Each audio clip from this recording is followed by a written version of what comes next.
On the morning of December 17, 1842, guard Thomas Wilkinson descended the stone staircase into the basement corridors of Eastern State Penitentiary in Philadelphia, Pennsylvania. The winter air had frozen the prison's elaborate water system, and he'd been sent to check for burst pipes in the solitary confinement cells beneath cell block 7. What he found in cell 47 would haunt him for the remainder of his days. Prisoner Charles Langfeld stood upright, his body rigid against the limestone wall. Ice crystals had formed on his beard and eyelashes. His mouth was frozen open in what appeared to be a scream.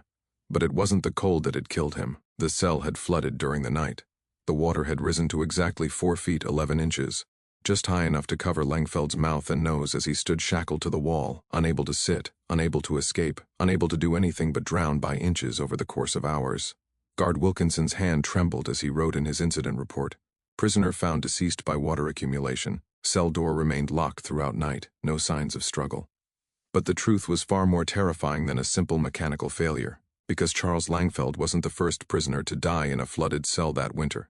He wasn't even the first that week before we uncovered the truth about Eastern State Penitentiary's drowning cells and the systematic horror that unfolded behind America's most progressive prison experiment. Make sure to subscribe to Fear Sermon and ring that notification bell. We're diving deep into a chapter of history that Pennsylvania tried to bury beneath 2 centuries of silence. Drop a comment telling us where you're watching from tonight. We love hearing from our community of mystery seekers scattered across the globe.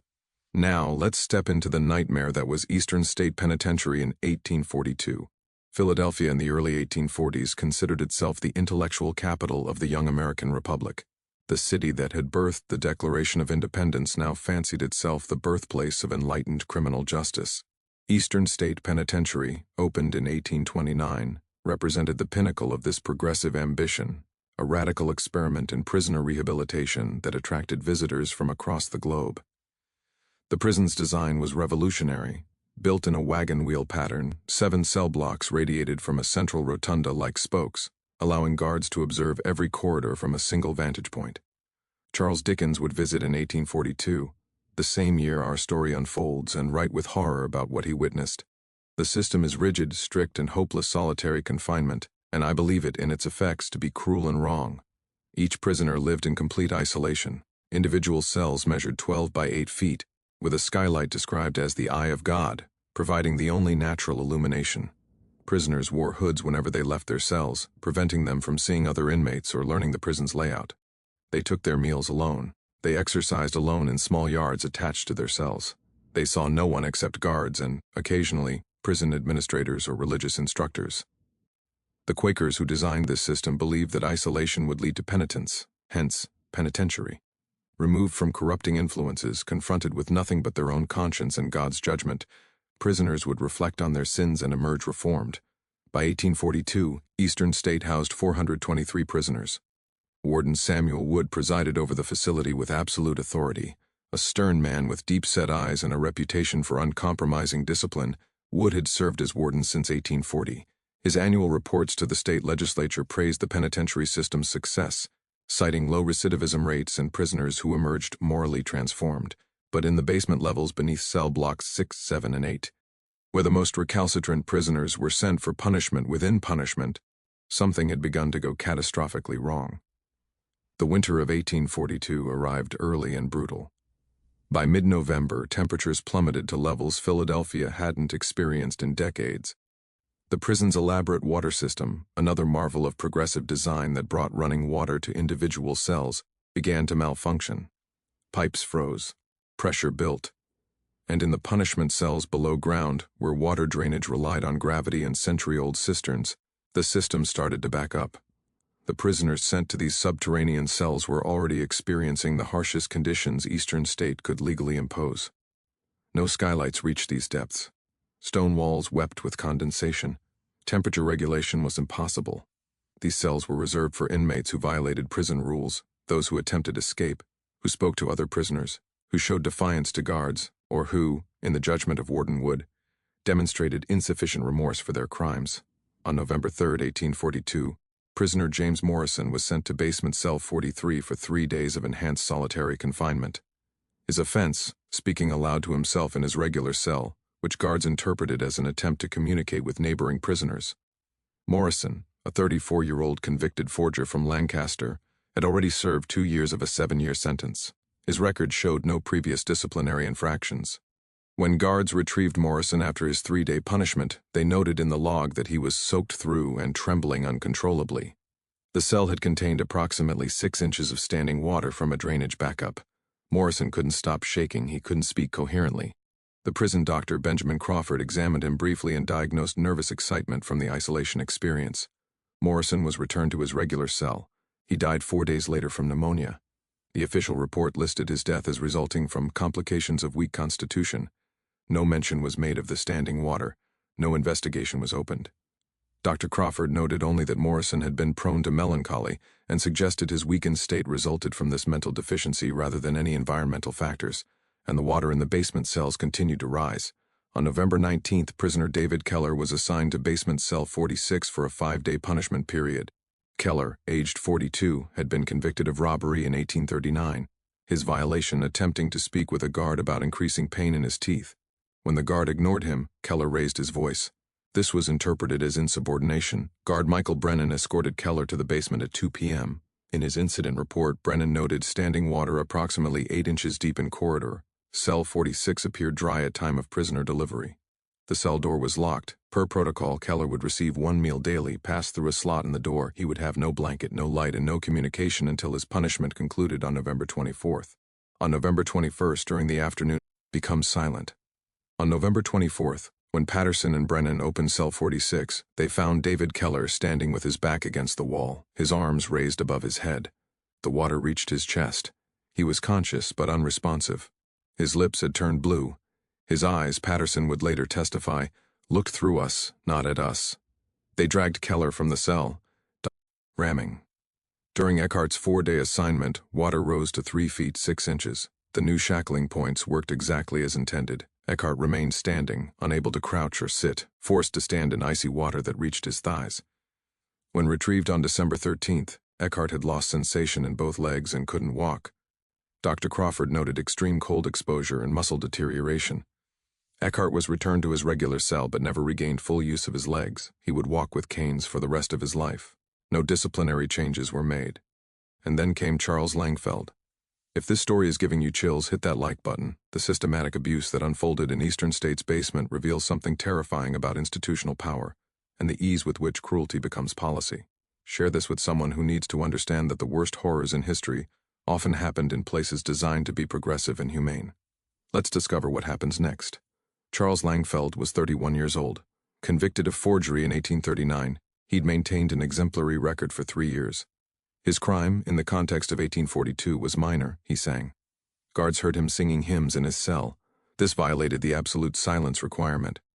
On December 14th, Langfeld was escorted to basement cell 47 for a 7-day punishment. Guard Thomas Wilkinson performed the escort and later testified about the condition of the cell. Water on the floor, maybe a foot deep, maybe more. Hard to tell in the dark. Langfeld asked if he could be placed in a different cell. I told him I had no authority to make that decision. He asked if someone could check the water during the night. I said we made rounds every 8 hours for punishment cells. Langfeld was shackled to the wall at the 5-foot position. The door was locked at 6 p.m. That night, temperatures dropped to 14 degrees Fahrenheit, the coldest night of the winter. A pipe burst somewhere in the prison's water system. The exact location was never determined, but the effect on basement cell 47 was catastrophic. Water flooded into the cell from the drainage grate. It rose steadily through the night. Langfeld, shackled upright, could do nothing but watch it climb. Imagine standing in that darkness. The water is ice cold. It reaches your ankles, your shins, your knees. Your legs have gone numb. You're pulling against the shackles, trying to lift yourself higher, but they hold you fixed. The water reaches your waist, your genitals, your stomach. Each breath comes harder as your core temperature drops. You're shouting now, screaming, but the stone walls are 3 feet thick, and there's no one in the corridor to hear. The water reaches your chest. You're on your toes, stretching as high as the shackles allow, buying yourself inches, buying yourself minutes. The water reaches your shoulders, your neck. You're tilting your head back, pressing your skull against the stone, fighting for every breath. The water touches your chin, your lips.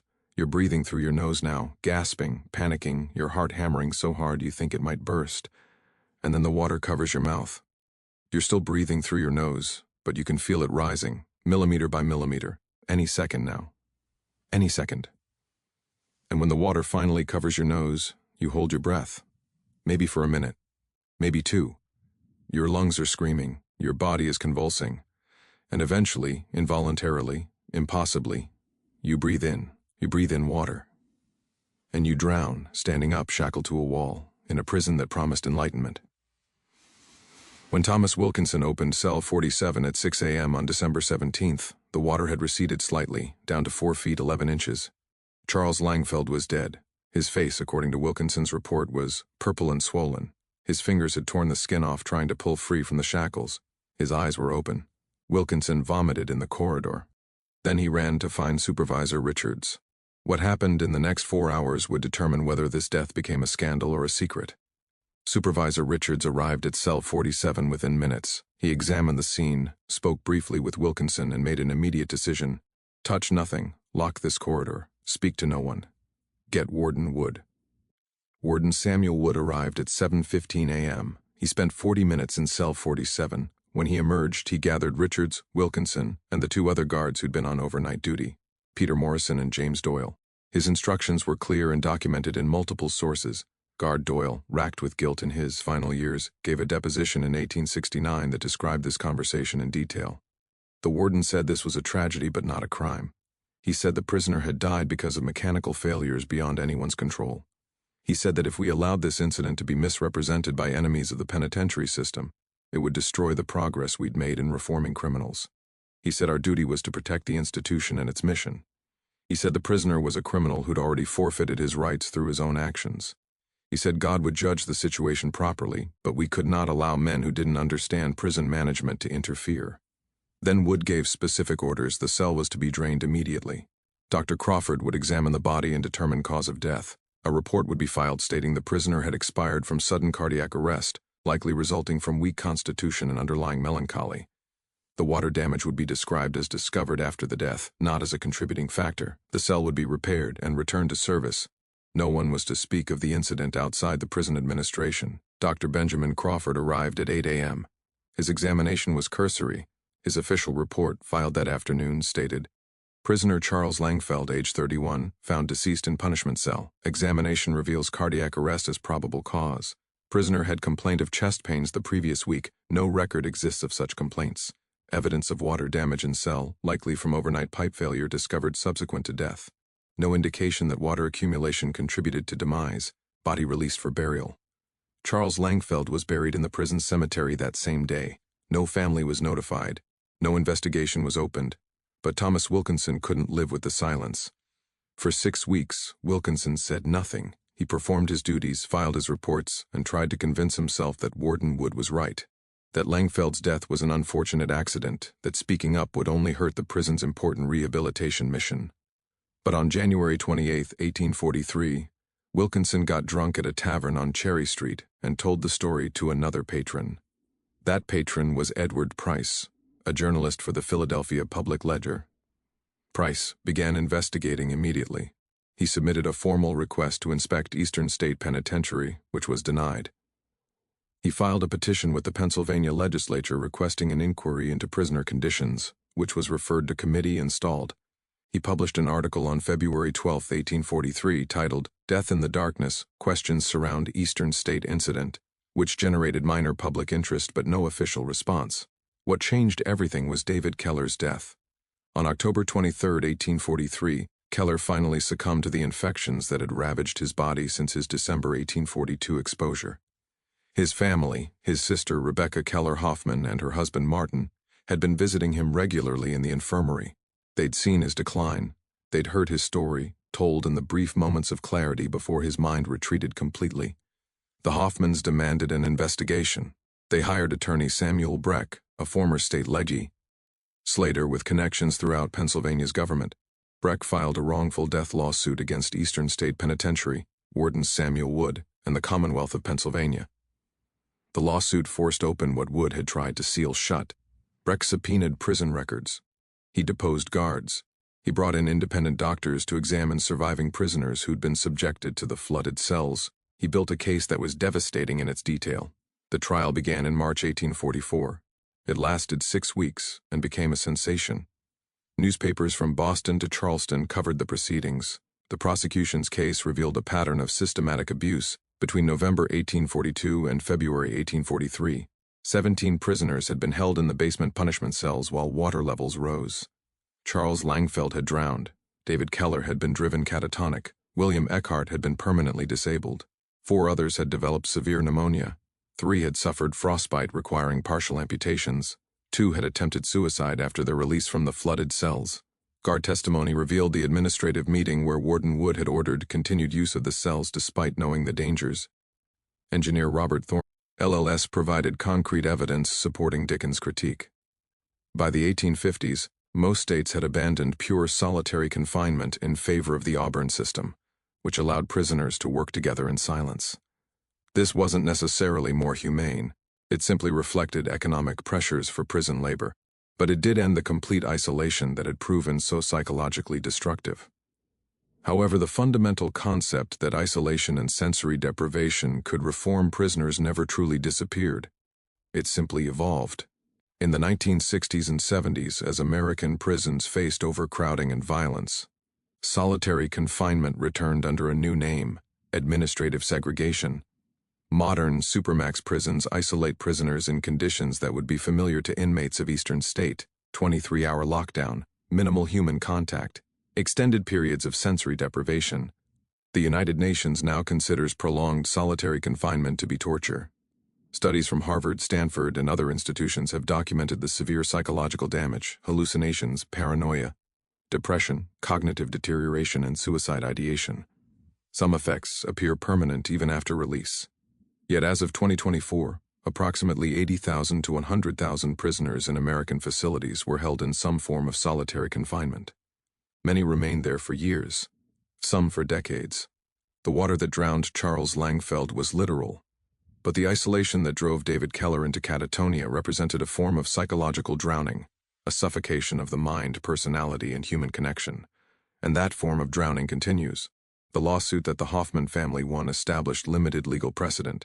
It confirmed that prison officials had a duty of reasonable care even toward convicted criminals, but it set the bar for accountability so high, requiring proof of deliberate cruelty rather than mere callous indifference, that similar cases remained difficult to prosecute.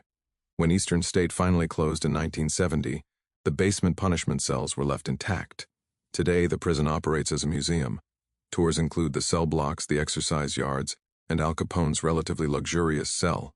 But the basement levels remain closed to the public. The drowning cells are inaccessible, sealed behind locked doors, their existence acknowledged only in small print on historical placards. In 2009, a group of historians and activists petitioned to have the basement levels opened and interpreted as part of the museum experience.